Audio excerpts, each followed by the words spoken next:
Hi everyone and welcome to our latest Spa Takeaway. I'm Matt Dino, the CEO of Screen Producers Australia. I'm really delighted today to be talking to a very good friend of mine, but broadly of the Australian industry. Not so much that he doesn't care about the Canadian industry, but he does care about the Australian industry. Reynolds Mastin, the CEO and President, or the other way around, President and CEO of the CMPA. How are you, Reynolds? I'm doing well, all things considered. How about you, Matt? I'm doing okay. It's a beautiful morning. We're doing a pre-record. It's great to see you probably quite late in the day at your end. And you are the Canadian Media Producers Association or Production just That's right. producers, yes. We used to be production. But We now switched you're to producers. right. Brand clarity. Yes, that was about 4 or 5 years ago. I'm sure that was a tense debate and lots of anguish Oh, it around. was. It virtually tore us apart as an organization. Don't you love it how we can get focused on some small things when maybe the other things are going on? But anyway, you're speaking from your place in Toronto? Yes. Yes. And how are you? How is things in Toronto? We're going to be, I think, broadcasting this in a week's time. But tell us where the country's at, where Toronto's at, where Canada's, how Canada's faring in these interesting times. Well, we have provinces like you have states, and depending upon which province you're in, it's a slightly different story.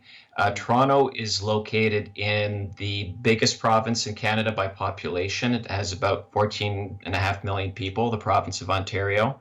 And essentially, Ontario is shut down. Right. So you're Like not most allowed of out the, of home. Production stopped. yes, Everything's ground to a halt, and the only services open are just sort of essential food and exactly. yeah. Okay. Grocery stores, that sort of thing. Apparently, liquor stores, and since marijuana was legalized about a year ago, it's deemed an essential service. So those retail establishments are open. But apart from the basics, everything else is shut down. Okay. So take me back then. What is it? About 3 or 4 weeks ago, when the measures started to be introduced and all the production work around the country had to close. Tell me about what was going on in your world. It seemed like I'm sure was the case in Australia that the world would turn upside down every single day. It would be a new set of circumstances, things that were unimaginable 24, 36 hours before suddenly became the new normal. And we've been in lockdown now, I'm going to say around 7 weeks. Mm. I was actually just talking about this with my spouse, and we were saying, is it 8 weeks or 7 weeks? We're going to say 7 weeks, Yep. where really the ramp down happened very, very quickly within the span of a week to 10 days. And nothing's been happening for, at least a month, 5 weeks on the production side of the equation, with maybe a couple of very tiny exceptions like variety and game show programming where you really can maintain social distancing and have very small crews. But apart from that, nothing's happening. Okay, so this is a big industry that's ground to a halt. And where in the sequence of priorities do you think the government is seeing the need to support this industry versus, same as in Australia, there's a lot of other parts of the mix. We'd like to think that film and television production makes the world go round and we are the centre of everyone's universe, but there is a bigger picture at times. So where are you sitting within, you think, the government's priorities for you guys? I think we're doing okay so far. Mm-hmm. In the first wave of government relief programs, the government's focus at the national level was on establishing programs that would touch as many industries and as many people as possible. Mm-hmm. And they really sort of focused on, if not quite one size fits all, pretty close to it, because like every other government, they basically had to turn on a dime and get money out the door fast to keep companies going and people being able to feed themselves and shelter themselves. And what did And that look like? so Was it a payment to businesses? It was a combination of measures. There were three really big ones out of the gate. Mhm. One was a loan program that the government backstopped, but went through our major banks, Mhm. where companies could get $40,000 loans at very basically non-existent interest rates, repayable with very loose terms. And then that was quickly followed by two giant programs. One was to provide a 75% wage subsidy to keep people employed by companies. And the other was a direct sort of basic income payment to individuals, which works out to about $2,000 a month Right. Canadian for people who receive it. And so it was very impressive, the scale and the speed with which this was done. But when you do one size fits all, and especially when you're dealing with show business, and there is no other business like show business as we know, we have encountered, I'll call it, some technical obstacles for our companies to some additional hoops to get through, which have slowed things down a little bit for them.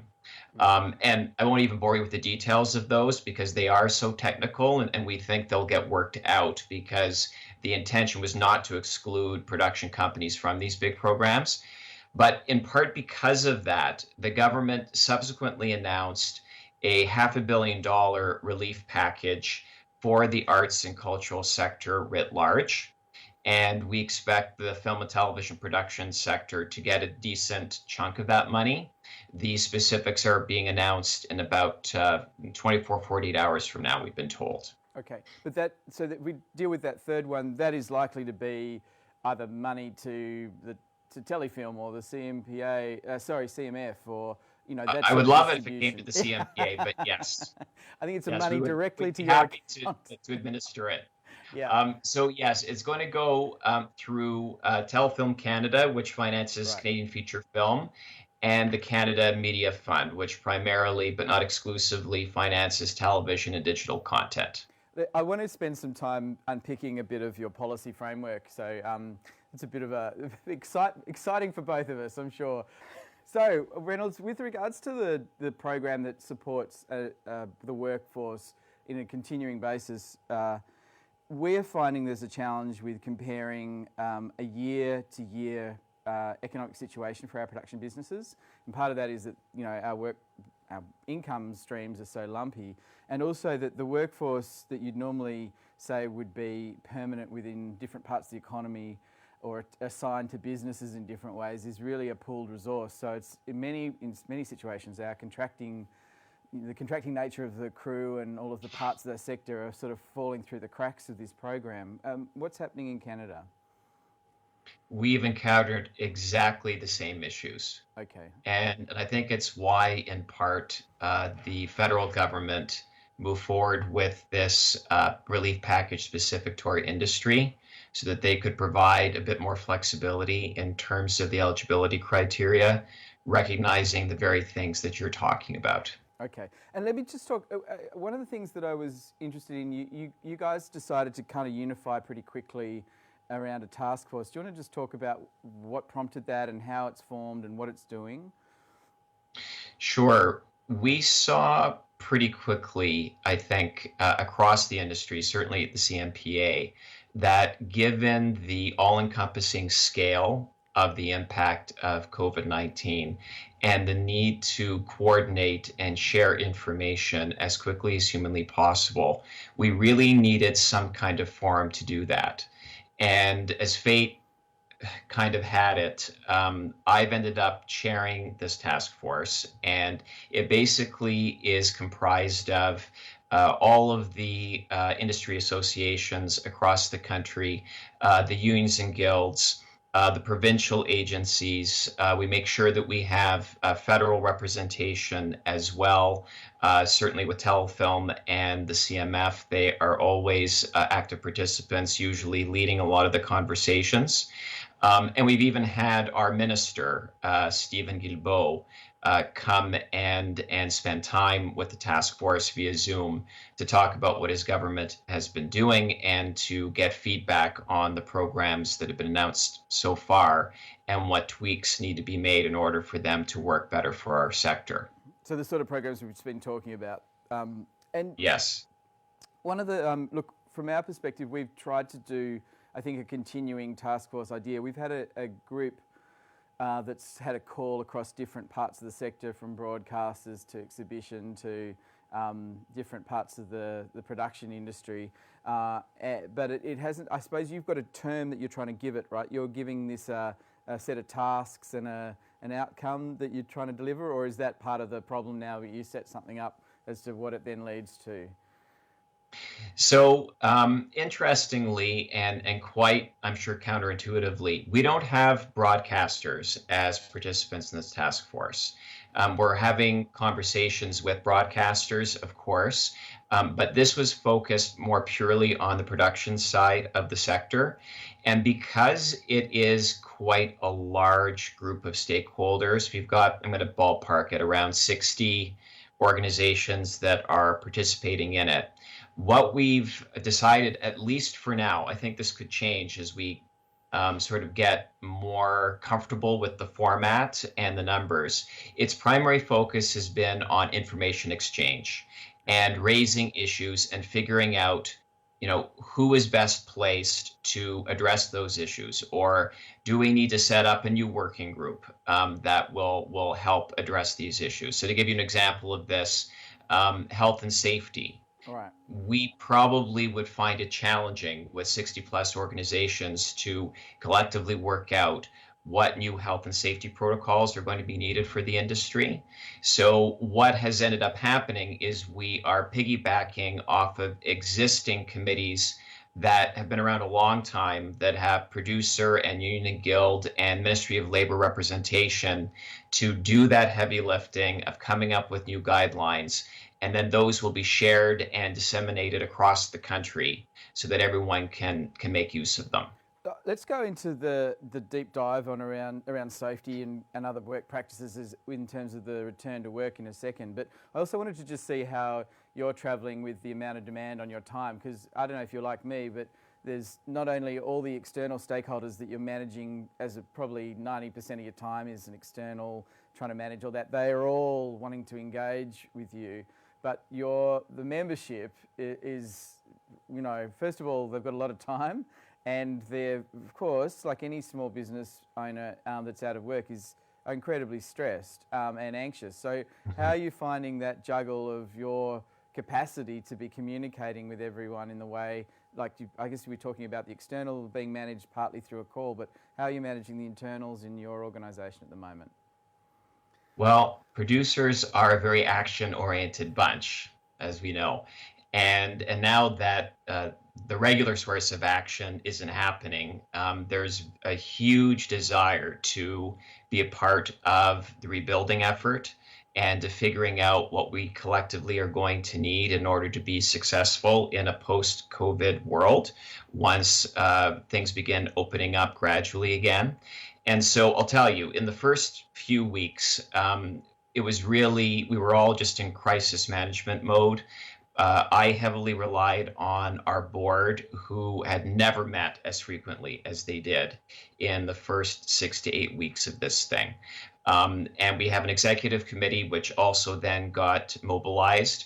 And from a wider member outreach perspective, the main focus was on how do we disseminate information as consistently and as quickly as possible once we have credible information to share. And you, in part, inspired us, Matt, I have to say, with the webinars that you've been doing. And we saw the traction that they got and how powerful a vehicle they are.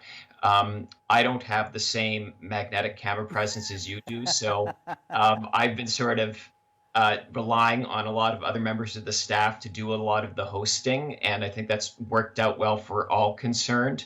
But it's been interesting to see how useful and powerful a format that really is, and how people feel so much more connected, not just informed, but connected, right? Yeah. Because having that sense of community as well, when we're all so isolated, is so critically important. And we're lucky that we do have these video conferencing tools that enable us to do that today. Yeah, I think it's a really interesting challenge that if we just talk openly about the challenges we've both expressed and spoken offline about, that we've been, in some ways, the demands on us are never as more intense as they are. The expectation is never as high, and the kind of demand to get communication out in a consistent way is what you've talked about. I think you've got a set of measures and ways of showing people the tools and collating information.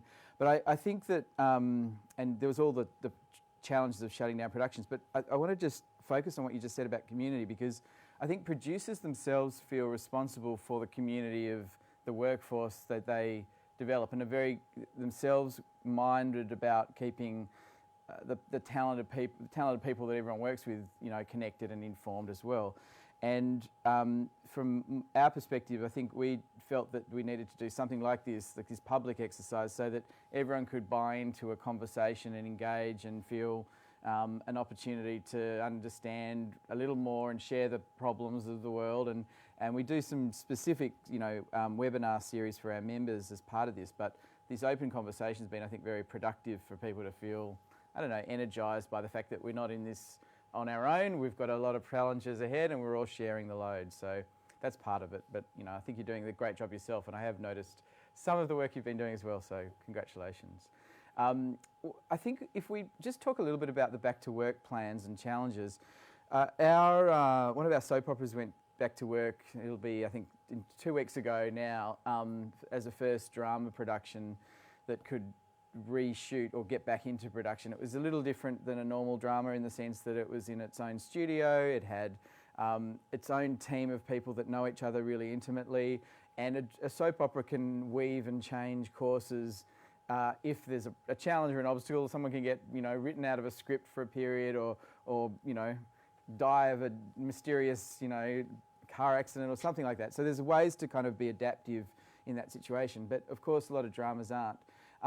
Are you seeing, I should say, our groups of people are working on a kind of a back to work protocols and the measures that we'll need to introduce. You touched on that yourselves. Have you got a framework that you think is near ready, and have you got any examples that you're talking about where you think this production may be the first one off the cab off the rank to go, if you like? It's a good question. And in answer to your first question about do we have guidelines ready to go yet, I think the fair answer is not quite yet. We've assembled people. They're working very hard this week.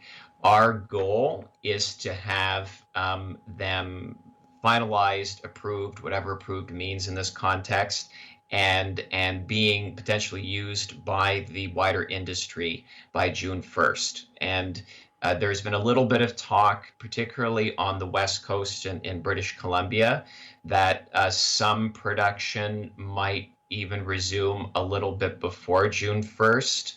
But whether that actually happens, I think, is very much a matter of speculation.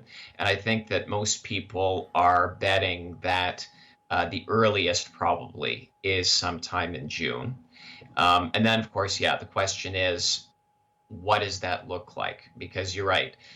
Soap operas, certain kind of variety shows, you could do now probably within the existing severe restrictions. But the moment you get much beyond that, things get quite a bit more complicated.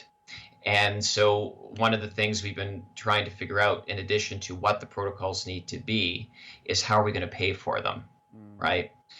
Because budgets unquestionably are going to go up. And if you're already in production or your budget was already locked, what do you do? Yeah. And that is going to be a core challenge for the industry. And I would say particularly for us, the CMPA, to work with stakeholders, work with government to figure that out, unless we're just going to say we're going to dramatically cut back on production because the budgets aren't there to cover the overages. which is not what I think anyone wants. There's huge demand for content, as we all know.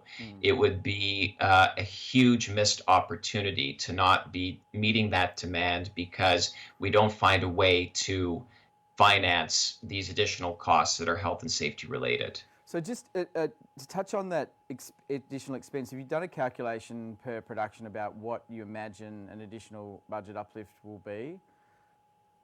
We have it, and I have to say, I'm almost hesitant to put a number out there because when I've done that, I've been told I'm told this number is way too low.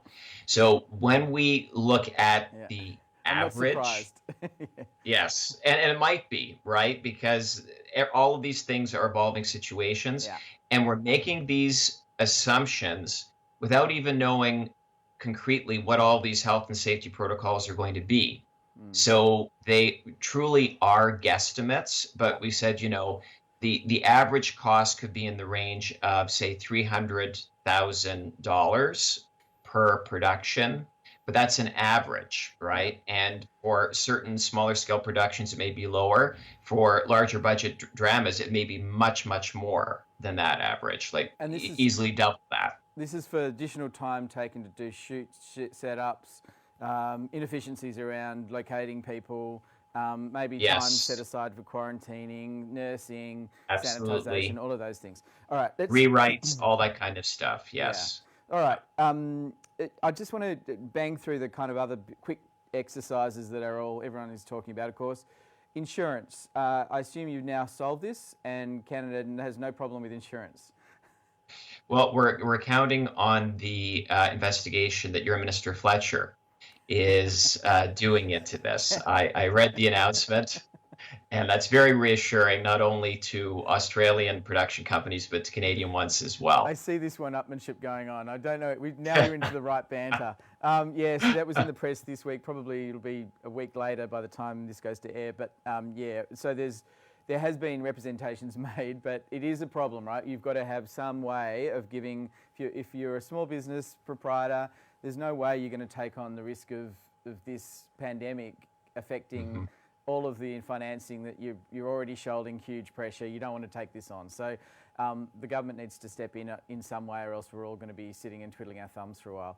The second thing, and I am interested in how this plays out for you, but you have a border with a certain additional province below you, which at times is quite large. Very small, very tranquil, yes. No issues. And they're very stable. Very stable, and everything's working. Speaking. Everything's working for the pandemic there. It doesn't seem to be any challenges ahead. So and your workforce is, I would have thought, your production companies and the productions that happen at the moment, I would imagine, and you obviously case, that the free flow of people between the States and Canada is reasonably important to the Canadian production industry.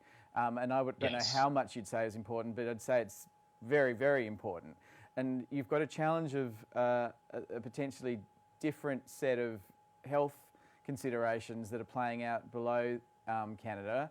Although, let's be clear, you haven't escaped yourselves like most of the world, but how is that going to work, and how are you going to open up a border to the Americans essentially? And is there a much more strong sense of going, well, we're going to have to just, work with who we've got here, and that's not a bad thing, of course, but it's going to change forever the production landscape. So what are your thoughts? It's very challenging.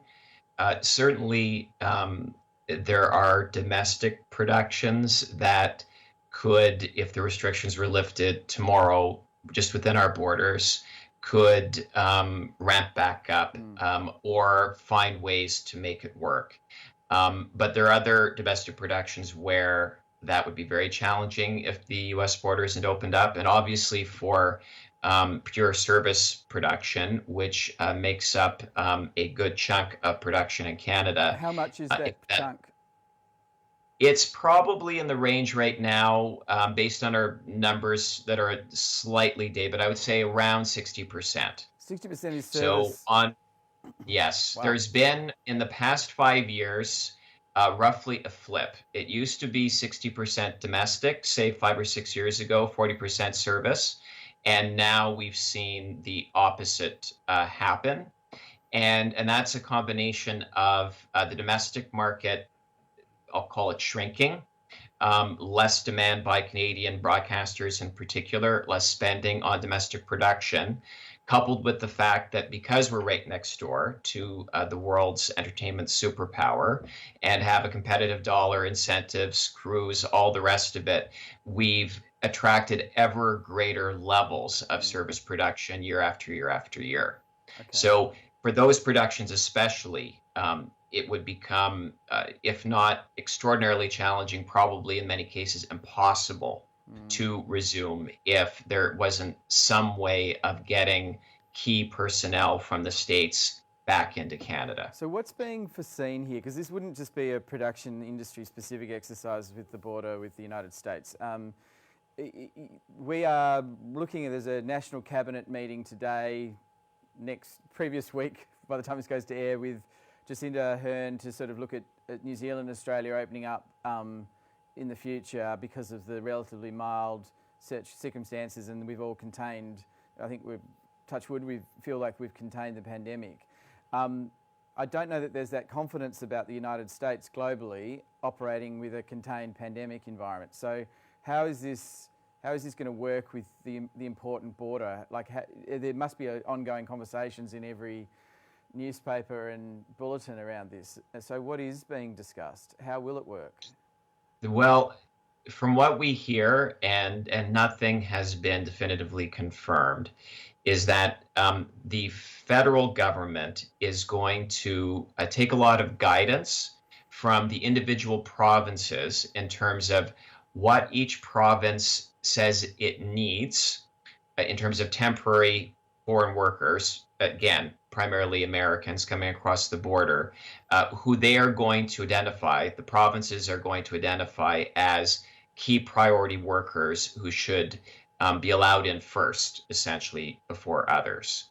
And so, one could see a scenario where, I'll just pick British Columbia because it has the highest level of service production in the country, where the provincial government may say this is going to be a high priority sector to make sure that the Canadian border reopens to American personnel. It might be different in other provinces depending upon what industries sort of drive the economy and how important service production is.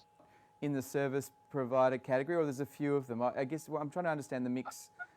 Well, I would say just as the production mix has shifted more from domestic to service over the years, we're seeing a shift in the membership. Not as dramatic in terms of the split, but certainly there are a number of domestic producers who either have now made service production a part of their slate, or who are doing mostly, if not exclusively, service production. Okay, so if we flip a little bit to the policy discussion that's happening across the world, and certainly there was a paper introduced by your government to sort of further the conversation back in January or February, I can't remember. It feels like 4 years ago. It was January 31st. It was the first day of our annual conference. There we go. Our version of Screen Forever. Yes. Yes, I wish I was there, of course. But we have also had, a couple of weeks ago, our government introduce a somewhat smaller 56-page version compared to your 200 and whatever pages, a fifth the size. I don't know whether that was because they're so simple, these problems to solve. But I'm interested in your membership changing, because one of the core things that I thought was interesting and has been a conversation for a number of years has been the need for terms of trade, and that is a core plank for the CMPA. It's been something that we also have as a core strategy we need. We've had it in the past in different ways. We've got a little bit of it in different ways, but you've had it much more built into a system that moved away. If your membership is moving to a services style membership more and more, does it stop becoming a priority for people if they're not interested in owning intellectual property effectively? So, I think it ironically becomes an even greater priority because while certainly we have members who are completely fine with sort of the pure service production model, where it's essentially a fee for hire model, where you're not owning or exploiting or controlling the IP that you're producing. For some, that works fine, but for a very large number of our members, it's not what they want, and they believe, and we believe as an association, that we need to maintain a balanced mix of pure service production and production where Canadian production companies are meaningfully sharing in the IP that they develop and produce, Okay. whether it's with their domestic broadcast partners or with the international streaming services. And one of the things that we found so encouraging about that report, our 100 and whatever it was pager that you referenced, the Yale report, was that this was an expert panel that the current government brought together to basically make recommendations about how to modernize our regulatory system. And one of its recommendations was terms of trade are more important than ever. And not only should our federal regulator have the power to impose and enforce terms of trade on Canadian broadcasters, it should also be given the express authority to do that with foreign streamers who are operating in the Canadian marketplace. Great.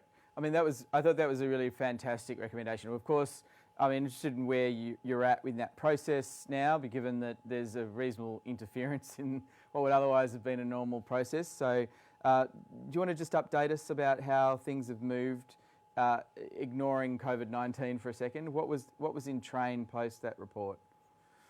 So we have a very activist minister who I think takes it very seriously to modernize and retrofit the rules to ensure we have a successful production and broadcasting industry for the future. And I think one of those absolute priorities that he has, that the government has, is to regulate the foreign streamers in a way that ensures that they are meaningfully contributing to the Canadian domestic production industry. The big question, as you put it, is the timing, because the day that report came out, our minister was on our stage at our conference saying that he intended to move forward with the legislative package by the end of June, before Parliament recessed for the summer.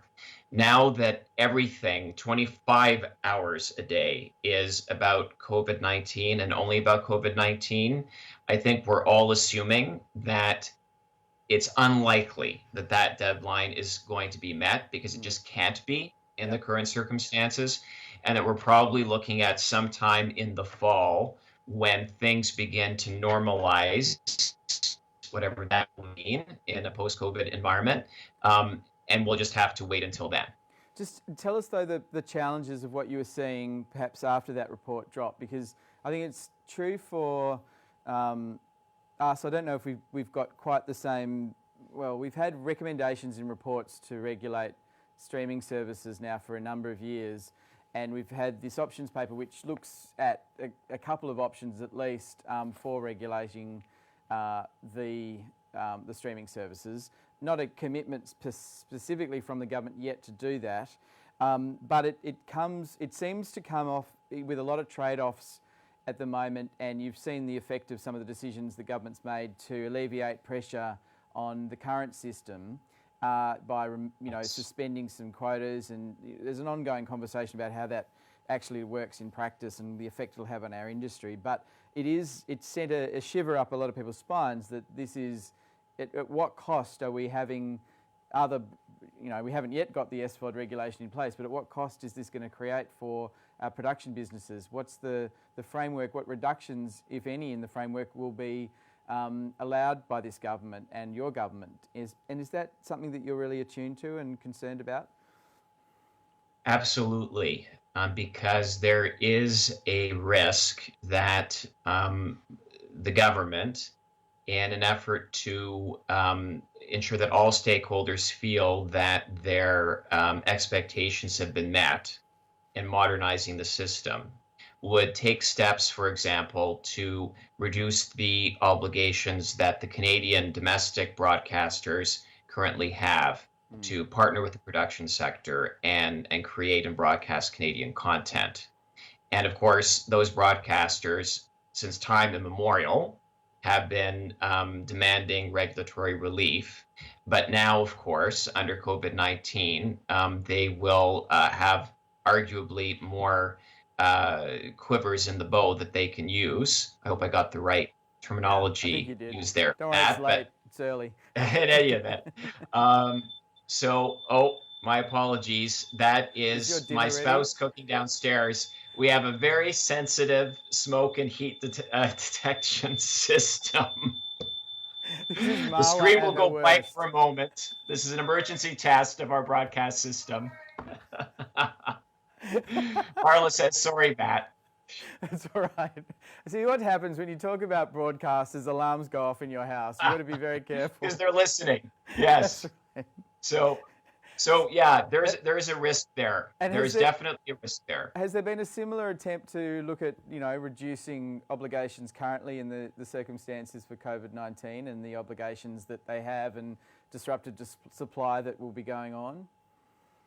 I think I can say with absolute confidence that the broadcasters have privately reached out to both our regulator and the federal government, saying that they need relief from their Canadian content obligations. Right. And at least as of today, and I'll say reasonably confident that this will remain the case, at least for now. Under our system, the broadcasters absolutely can go to the CRTC, which is our regulator, and say, our economic circumstances have dramatically changed. We're under a lot of pressure. You, the CRTC, need to lighten our load. But in order to do that, they'll have to put evidence on the table that shows they really and truly can't meet their current obligations due to the current financial environment. And then the CRTC will weigh the evidence and make a decision. And of course, we, the CMPA, and other stakeholders in the production industry will be able to feed into that formal process and provide our own assessment of how dire it really is. And then, the decision would be made. So there's some time yet before that ball really can procedurally get rolling and lead to any kind of an outcome. Okay. I'm conscious of time and we could chat forever and we probably need a take two in a few weeks' time. I did want to just ask you the way in which the CMF works. And I know that one of the options in the paper is to unite with Telefilm and have a super agency, a bit like we had in Australia a few years ago with Screen Australia. But I am less about that, although you might want to make a comment about how you feel that the agencies being put together works or not, doesn't work. But I'm interested in the way in which SVODs would be captured in the regulatory model, because at the moment, as I understand it, and it is in our options paper, there's an option for, you correct me if I'm wrong, but most subscription or cable services currently basically put in 30% of their revenue, some figure, into the CMF, and the CMF is topped up by federal government, and then those entities go into the CMF with production partners and draw down the money that they've put in from the year before. Is that roughly the situation? Am I making that up? Just a little tweak there. So the way it works, and it's worked this way for I don't know how many years, a long time. The cable companies in Canada have long been required to allocate a percentage of their annual revenues to the CMF. And as you said, in addition to that, the federal government also puts money into the pot every year.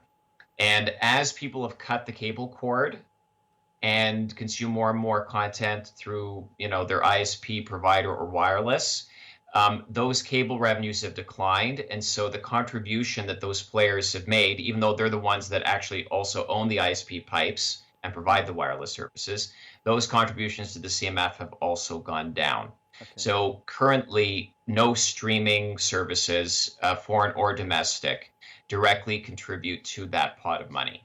Okay, but the idea potentially is that that will start going into the structure will probably be It's the same that's as one one of the scenario. options. I mean, Okay, or and another scenario is that they get treated like Canadian broadcasters do today, where they have to allocate a percentage of their revenues to directly commissioning yes. Canadian programming, including from Canadian So producers. that's what effectively I wanted to just tap on. Your Canadian broadcasters, effectively, how you describe them, terrestrial, they have requirements of allocating expenditure now, and that's based on the revenues they receive, and they have a certain delivery of certain content based around the broadcasting regulation, and the cable companies have to put in money, but they don't have hours they have to deliver from that money. They just have to, they don't No. have to, they spend the money.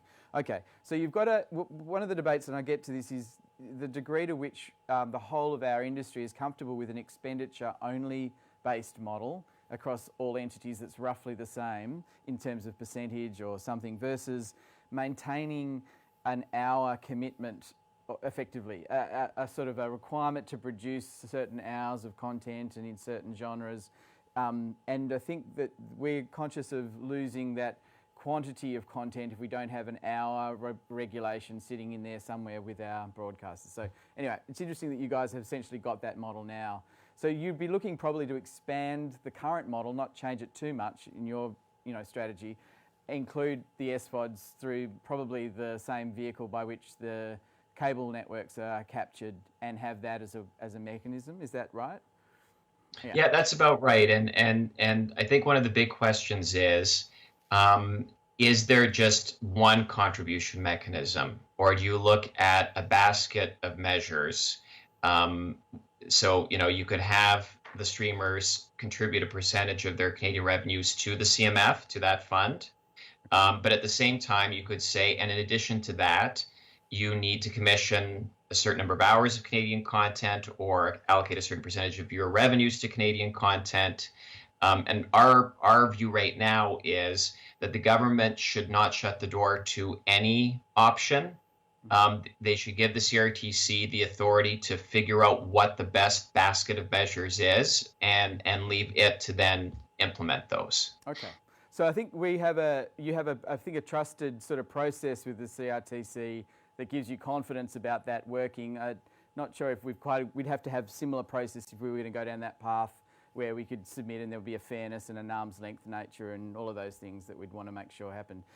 Reynolds, I am conscious of time. We should, on such a high note, we're talking very big picture strategy changes. I should leave it there. I want to thank you for your friendship and your ongoing dialogue we've had over so many years. I think we'll probably be speaking a little bit more offline about a number of things that are going on in the industry. And if we can do this again, great. We may have some milestones we can get to and flesh out with you, both from our perspective and your perspective, if there are anything that changes. But in the meantime, thank you so much. We may see you on a plane, not necessarily this year anymore, but in the future. But maybe a sort of an opportunity for a live engagement with our members on at Screen Forever or Prime Time, if you're going to do that in the future. We can do this all now a little bit more easily by technology. So look, thank you very much again, and I hope you do well, and love to Marla and whatever she's cooking up for you. Well, thank you, Matt, and we'll be happy to participate by video conference, but I got to tell you, it does break my heart that I won't be able, in all likelihood, unless things change dramatically, hop on a plane and join you for Screen Forever this year. Yeah, unless the government moves to this Commonwealth strategy of Australia, New Zealand, Canada, the UK, maybe that's this idea of a little closed group where we can all do more things together. But anyway, look, take care. We should work on that. We should work on that, of course. Thank you, mate, and we'll see you soon. Thank you. Thank you, and thank you it's very much. It's great talking with you and seeing you, Matt. Bye. Yeah, I know, big face. Thank you so much for that long conversation about all things Canada. I look forward to our next conversation. We are going to be, I think, trying to capture as many things that are going on around the world. And look, this was a great conversation with a great guy. If there's any ideas you have for us, please let us know. We always love to hear from you. In the meantime, look after yourselves and look after each other. Thank you very much.